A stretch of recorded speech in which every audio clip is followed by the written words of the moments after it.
Morning guys, so here we are as promised. This is the lesson that we did in class on classification, biodiversity and a little bit on polymorphisms. First of all, apologies that it is so late. I did meant to get it on last week, but the week went away with me and then the weather at the weekend was beautiful, so I didn't look at a computer all weekend, which was lovely. Anyway, I hope you have had a nice weekend too and you are fresh and ready to start preparing for next half term. So, as I said, just a review of classification of biodiversity and how we assess biodiversity. Okay, so we're looking at this, that biodiversity can be assessed in a habitat using the Simpson's Diversity Index. So remember, we did loads and loads of practice on this Simpson's Diversity Index in class. Go over those, make sure you're happy with how you know how to work out the Simpson's Diversity Index. But before we actually use the maths and work out the formula use the formula for working out the Simpson's Diversity Index, we need to have an experiment. So if we were to come up with a plan to assess the biodiversity of invertebrates, this is what we would need to do if we were doing it in a river. So this is the one that I've picked as an example. So the method is really simple here. The method isn't something that you need to learn, but what we need to do is be aware of the variables, what we need to control, and any sources of error that might crop into this investigation. And as with all ecological investigations, the error margins can be quite large, so we need to try and reduce those as much as possible. Okay, so first of all is the dependent variable. Okay, what are we looking at? What are we trying to study? And what we're essentially doing is we're studying the number of individuals in each species in a location. Gathering that information will enable us to calculate the Simpson's Diversity Index. Okay, so what we're going to assess the number of individuals of each species in a location, and if we're comparing two streams, then we're going to do two locations, obviously. Okay, so if we're comparing two locations and we're looking at two streams, we need to decide on the variable that we're interested in, because looking at more than one variable isn't particularly helpful because we don't really know what's going on. So we can choose to assess the effect of pH. So we would choose two streams that have different pH levels, or we can assess the effect of the flow, how fast or slow the river flows. We can look at the oxygen levels in the river, and this will give us an indication of the pollution levels, or we can just look at the sort of indicators of pollution. We can look at how polluted one river is compared to another, and what effect that has on the number of species in the river. And finally, we can look at light intensity. These are all things that can affect the number of different species in a river. So we need to choose one of these as our independent variable, okay? The thing that is going to affect the number of different species in a river, okay? Now, once we've decided what our independent variable is, we then need to control all of the other variables.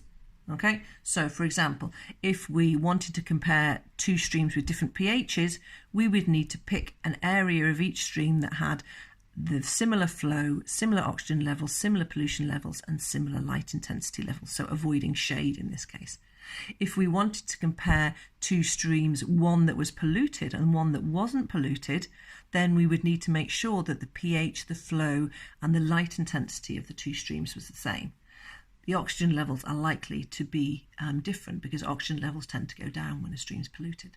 Okay, so you need to decide what we are counting and what our dependent variable is, and that's always the number of species, the number of individuals in a species.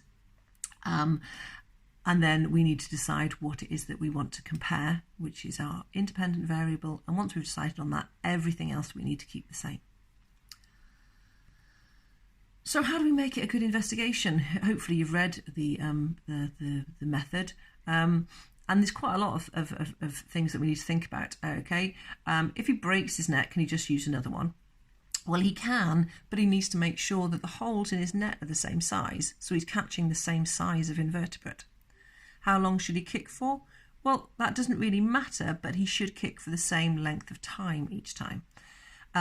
Should she kick willy-nilly, just how she likes? No, she should kick in the pattern, trying to keep it the similar as each time. Where should she kick? Well, she should always kick upstream of the flow, okay? And how many times should he repeat it? Well, we're doing this investigation in an ecological sense, so the more times he can do it, the better, because that's going to increase the reliability. But usually we sort of like, in sort of our sense, we tend to go for 10, the minimum of 10. So this is the things. These are the things that we can think about to begin with. That sort of like that we know that are going to make our investigation better. There's some really obvious sources of error in this investigation that we need to think about. Obviously, there's the kicking. Okay, but then the invertebrates themselves give lots of sources for error.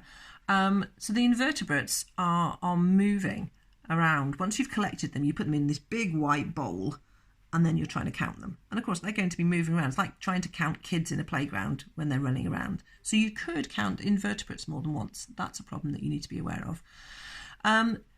When you're collecting the invertebrates, you might not collect them all because they might be hiding under the rocks. They might be clinging to the rocks. So in one, you might miss some in one location and not in another location. Some of the invertebrates might be camouflaged, even in your sort of when you have it in the white bucket and you're counting them. If you look at tiny invertebrates, they can just look like bits of greenery. Okay, so camouflage could be a problem. And finally, invertebrate identification. If you're not an expert, it can be very difficult to spot the differences between different types of invertebrates. Okay, so these are all sources of error in this investigation that we need to be aware of. Having done this, having decided upon our variables and worked out what we need to do to make it to give us confidence in our results in the investigation, and worked out what our sources of error are, once we've collected our results, we can then put our data in a table and calculate the Simpson's diversity index. Okay, so remember, go back to your sheets, read over those, make sure that you're confident in how to calculate the Simpson's diversity index, and if you're not, get in touch. Okay, so remember, you use the table to do all your calculations, and when you've finished, this is really important.